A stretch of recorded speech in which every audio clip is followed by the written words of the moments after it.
ബാലുശ്ശേരി കോട്ട പരദേവത ക്ഷേത്രത്തിലെ സ്വർണം കാണാതായതിൽ മുൻ എക്സിക്യൂട്ടീവ് ഓഫീസർ ടി വിനോദിനെതിരെ മലബാർ ദേവസ്വം ബോർഡ് പരാതി നൽകി.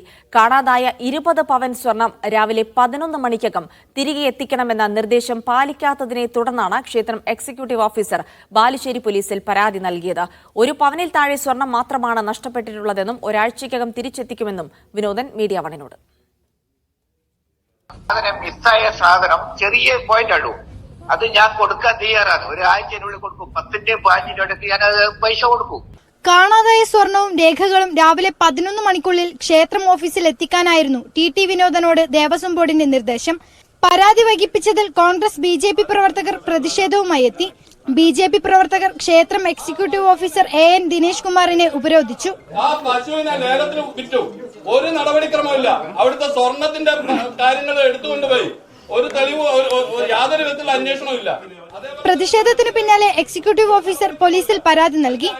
കാണാതായ സ്വർണത്തിൽ 80% വിനോദൻ തിരികെ എത്തിച്ചെന്നും അവശേഷിക്കുന്നവ ഉടൻ എത്തിക്കുമെന്നും പറഞ്ഞുവെന്നാണ് എക്സിക്യൂട്ടീവ് ഓഫീസറുടെ ന്യായീകരണം. സ്വർണം ഇതിന്റെ ബാക്കിയുള്ള സ്വർണം തന്നിട്ടുണ്ട്. ഏകദേശം ഒരു 80-75% സ്വർണം തന്നിട്ടുണ്ടാവും. കറക്റ്റ് അല്ല കേട്ടോ, ഇതും കറക്റ്റ് അല്ല. ഞാൻ ഏകദേശം എന്റെ മനസ്സിനെടുത്ത് പറയുന്നതാണ്. അതിൽ ബാക്കിയാണ് ഇപ്പൊ 160 ഗ്രാം കിട്ടാനുള്ളത്. അപ്പൊ അയാൾ അന്ന് ആ സ്വർണം എടുത്തുകൊണ്ട് വന്നതുകൊണ്ട് മാത്രമാണ് അദ്ദേഹത്തിന് വേണ്ടി വെയിറ്റ് ചെയ്തത്.